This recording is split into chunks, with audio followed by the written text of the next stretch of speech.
তো বন্ধুরা, এই ঘটনাটি ঘটেছে মিটফুট হাসপাতালের সামনে। কি নির্মম ভাবে এই কাজটি করলো একজন ছাত্র দলের সভাপতি পদপ্রার্থী। এই লোকটি যে এই কাজটি করলো, এটা মানে ভাবার মতো না। গত 17 বছর ধরে যে সিন আমরা দেখি নাই, এখন বর্তমানে এই সিনগুলো আমরা দেখছি।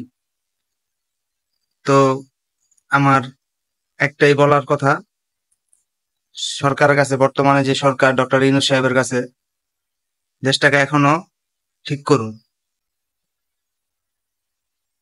আইন বাহিনীকে বলি, তাকে দ্রুত গ্রেপ্তার করেন।